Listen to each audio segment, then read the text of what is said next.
예, 먼저 그 질문 혹시 하실 거 있는지 모르겠습니다. 그 뭐 본문에 관한 것들 아니면 지난주 시간에 관한 것들 혹시 있는지 모르겠어요. 없죠? 제가 할 거예요.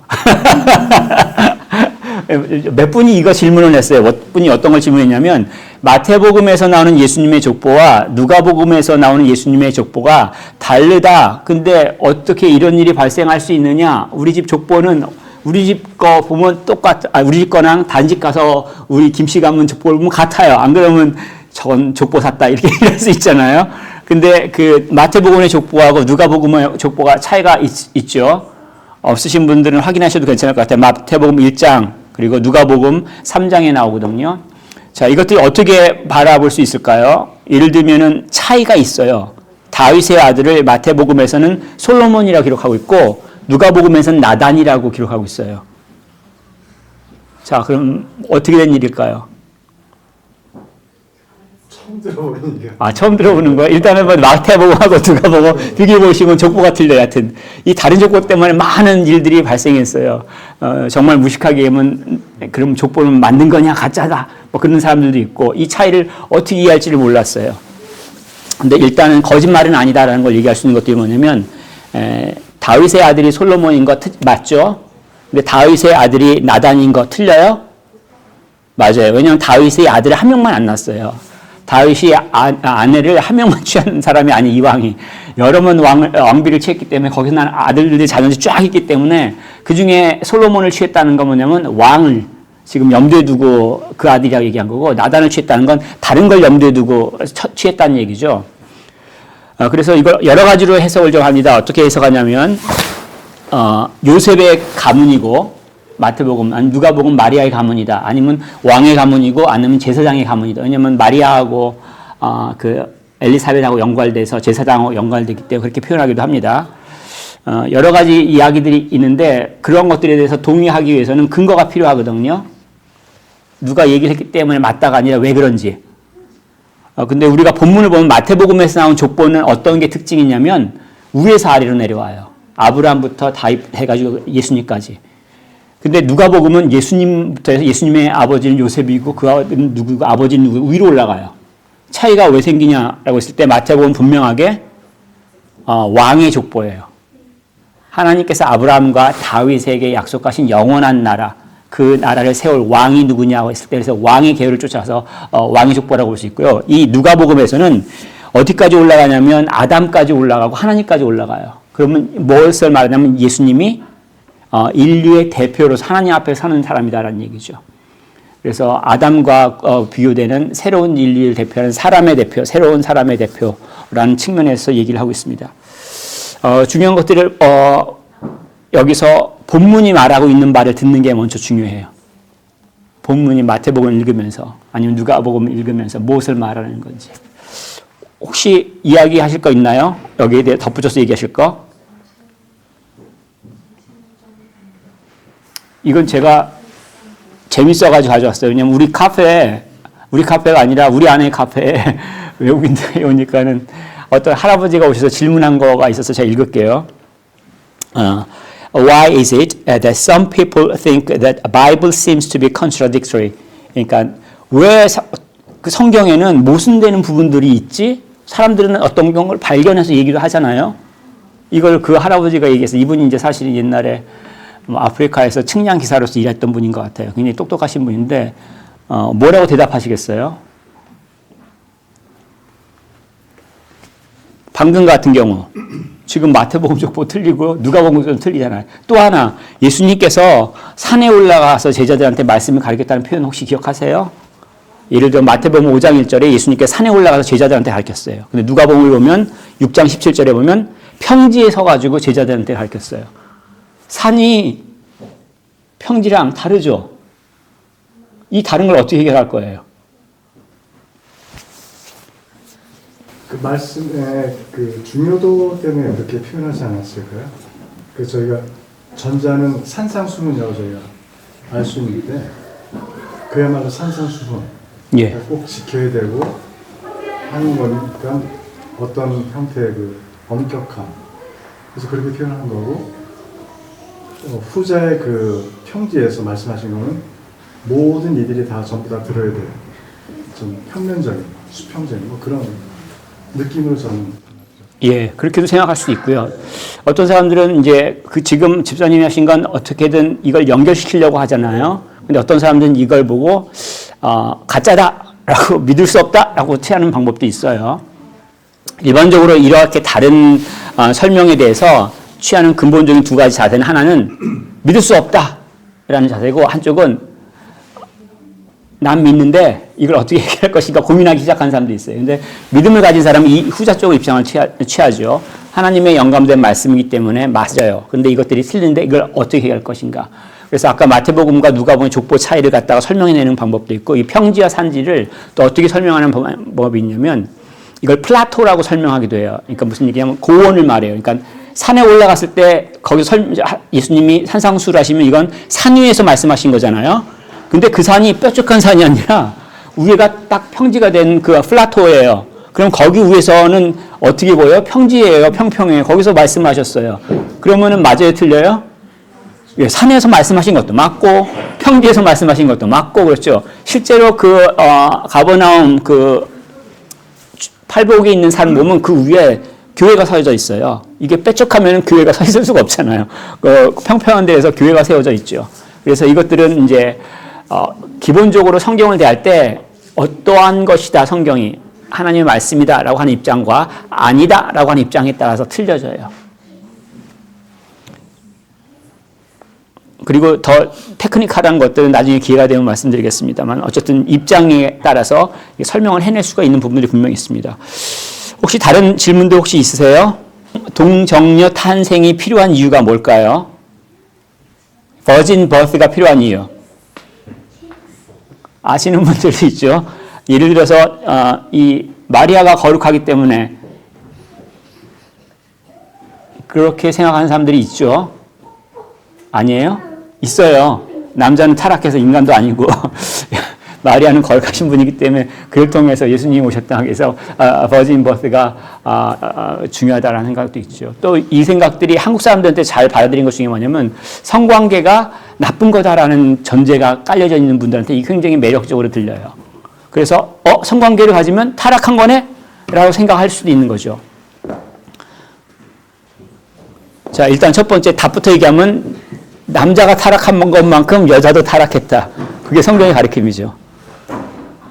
그리고 성 자체가 하나님께서 만드시기 때문에 보시고 좋았다라기 때문에 우리는 좋게 받아들여요. 단지 이것이 어떻게 사용되느냐라는 것들이 굉장히 중요하죠. 서로 헌신한 부부 사이에 있어서 사랑하는 관계에 있을 때 이것이 아름답다고 얘기를 하는 거죠. 그렇지 않고 자기 이기적으로 아니면 그 목적만을 위해 사용한다면 사실 이건 전혀 다른 이야기가 되는 거죠. 그리고 이러한 것들을 갖다가 사실은 뭘 말하냐면 이 마리아를 통해서 예수님께서 태어나셨다. 새로운 인류가 시작됐다는 얘기는 뭐냐면 타락에 대해서 오명을 뒤집어 쓰고 있는 여자가 하나님께서는 불쌍히 여기시고 회복을 시작할 때 첫 번째로 시작해 주는 거죠. 그 영광을 갖게 되는 거죠. 혹시 여기서 성경 공부 시간이라고 하긴 좀 그렇지만 회복된 경험이 있나요?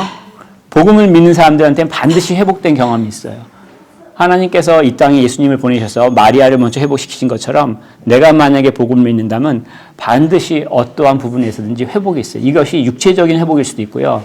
아니면 우리 영혼이 아팠던 부분들이 회복될 수도 있고 그래요. 그래서 반드시 이 회복됨이 있습니다.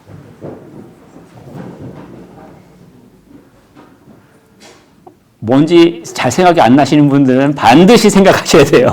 반드시. 왜냐하면 복음을 통해서 회복이 없으면 그건 진짜 복음이라고 말할 수 없어요. 예. 자, 다시 동정녀 탄생에서 또 다른 질문이 뭐냐면 이 동정녀 탄생이 왜 중요하죠? 굳이 하나님께서 이 자연 법칙과 맞지 않는 일들을 버셔가지고 왜 받아들일 수 없게끔 해요? 아니면 받아들이기 힘들게 하시죠? 제가 하나님이 아니기 때문에 제가 하는 말이 정답이라고 말하는 게 아니라 한번 생각해 보시면 좋을 것 같아요. 저 같은 경우에는 이게 이제 하나님의 능력들을 우리가 믿느냐 안 믿느냐에 따라 틀려질 거라고 생각을 해요. 첫 번째, 하나님께서 사람을 흙으로 만들었는데 여자로부터 새로운 사람을 만드는 게 훨씬 더 쉽죠. 그죠? 그래서 하나님에게 문제가 안 돼요. 단지 내 입장에서 볼 때 이해가 안 되고 문제가 되는 것 뿐이죠. 그리고 이것들이 하나님께서 구약에 예언하셨던 것들을 성취하시는 거죠. 하나님께서는 당신이 하신 말씀을 지키시는 분이라는 얘기죠. 보라 처녀가 잉태에 아들을 낳을 것이라고 하는 그 말씀을 이루시는 것들을 볼 수가 있죠. 그리고 아까 얘기한 것처럼 여자들의 회복들, 반드시 여자들뿐만 아니라 타락으로 인해서 고통받는 자들에 대한 회복이 일어나고 있다. 예수님의 사역이 이러한 회복이라는 얘기예요. 그리고 전혀 새로운 인류가 시작된 것. 아담의 후손이 아니라 예수님의 후손으로서 생기는 새로운 인류가 있다는 것을 가르쳐주고 있습니다. 혹시 더 질문하실 거 있나요? 없으면 다음번으로 가요. 질문 되게 많은데 이거 하나만 하고 오늘은 마칠게요. 다른 질문이 없으면. 동방박사가 어디에서 왔는가? 우리 어릴 때부터 이런 질문 안 했어요? 동쪽에서 왔죠. 자, 혹시 무하마드 깐수라는 사람 아시나요? 무하마드 깐수. 이게 맞아요. 교수예요. 어디 교수냐면 단대 교수. 단국대학교 사학과 교수인데 이 사람이 아랍 출신인데 언어의 천재예요. 그래서 이 사람이 알려진 바로는 8개 국어를 해요.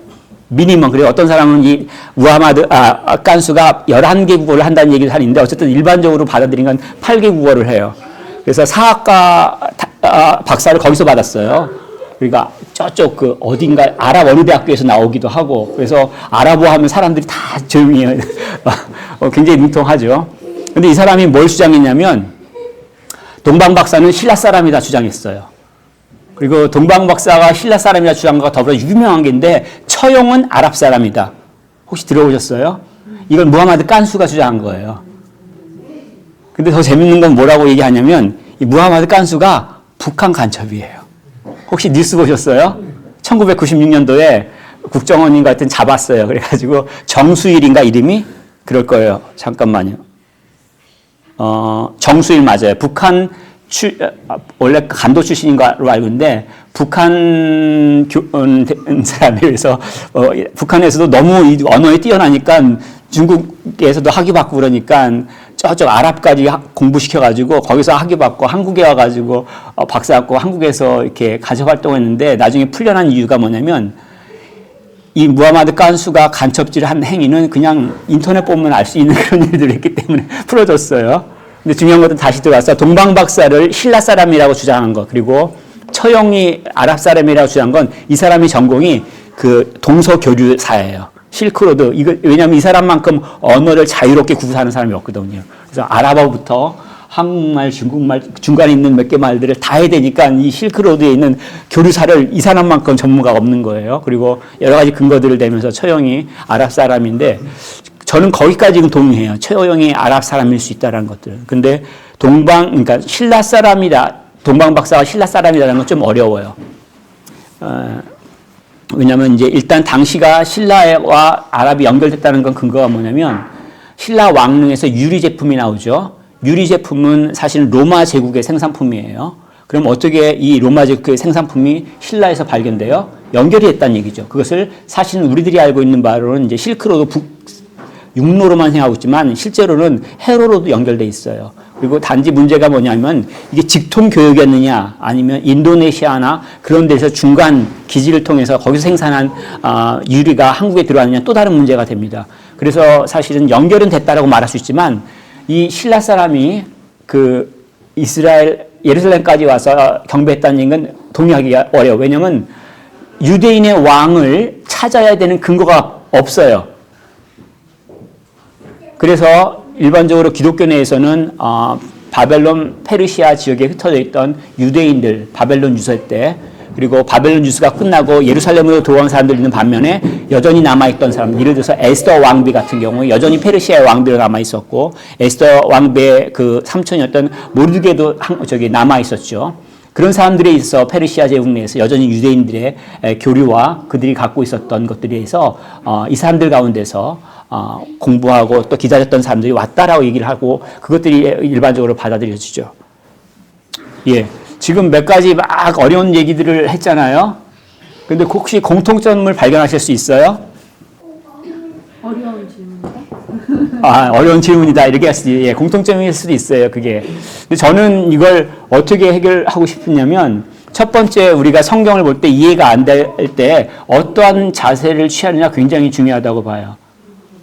내가 이해가 안 되는 것일 뿐이지 이것이 가짜다 아니면 믿을 수 없다라고 말하는 건 아니거든요. 물론 어떤 사람들은 내가 이해가 안 되면 안 돼. 그거는 세상의 기준이 자기 이성이거든요. 근데 저는 저보다 머리 좋은 사람을 너무 많이 만나가지고 내 머리가 최고 좋다라고 생각은 안 해요. 굉장히 똑똑한 사람 많다고요. 그렇기 때문에 내가 이해하지 못한다고 해서 진리가 아니다 그렇게 말할 수는 없다는 얘기죠. 그래서 그것들을 어떻게 대할지는 내가 사실은 겸손할 필요가 있죠. 하나님께서 어떻게 진행하시는지 이해할 수 있도록 뭐 책을 알려주시던 사람을 만나게 해주시던 내가 또 말씀을 통해서 깨닫게 하시면서 그 말씀 가운데서 해석할 수 있는 길들이 분명히 있다고 믿어요. 예, 그래서 그런 것들을 내가 공부 안 하고 좀 게을러서 모르는 것 뿐이지 이것들을 갖다가 어떻게 대하는 건 굉장히 중요합니다. 그래서 어떤 사람들은 성경에 대해서 질문을 할 때 공격적으로 질문을 해요. 틀려 라는 의미로 질문합니다. 또 어떤 사람들은 성경에 질문을 할 때 나는 똑똑해 이걸 주장하기 위해서 질문을 해요. 질문 자체는 똑같지만 애가 어떠한 태도로 말씀을 대하는 건 전혀 달라요. 그리고 그 결과는 자기의 삶 가운데 결정돼요. 자기가 어떤 삶을 살게 되는지 어떠한 것을 누리게 되는지 그 태도에 따라 결정되는 게 있습니다. 그래서 어떤 질문들을 하시든지 간에 하나님 앞에 겸손하게 또 인도해 주시길 바라는 마음 가운데 질문하시고 그것들을 깨닫게 되면 순종하는 것들이 절대적으로 필요해요. 자, 마지막으로 혹시 질문이 있습니까? 자, 없으면 오늘 끝냅니다.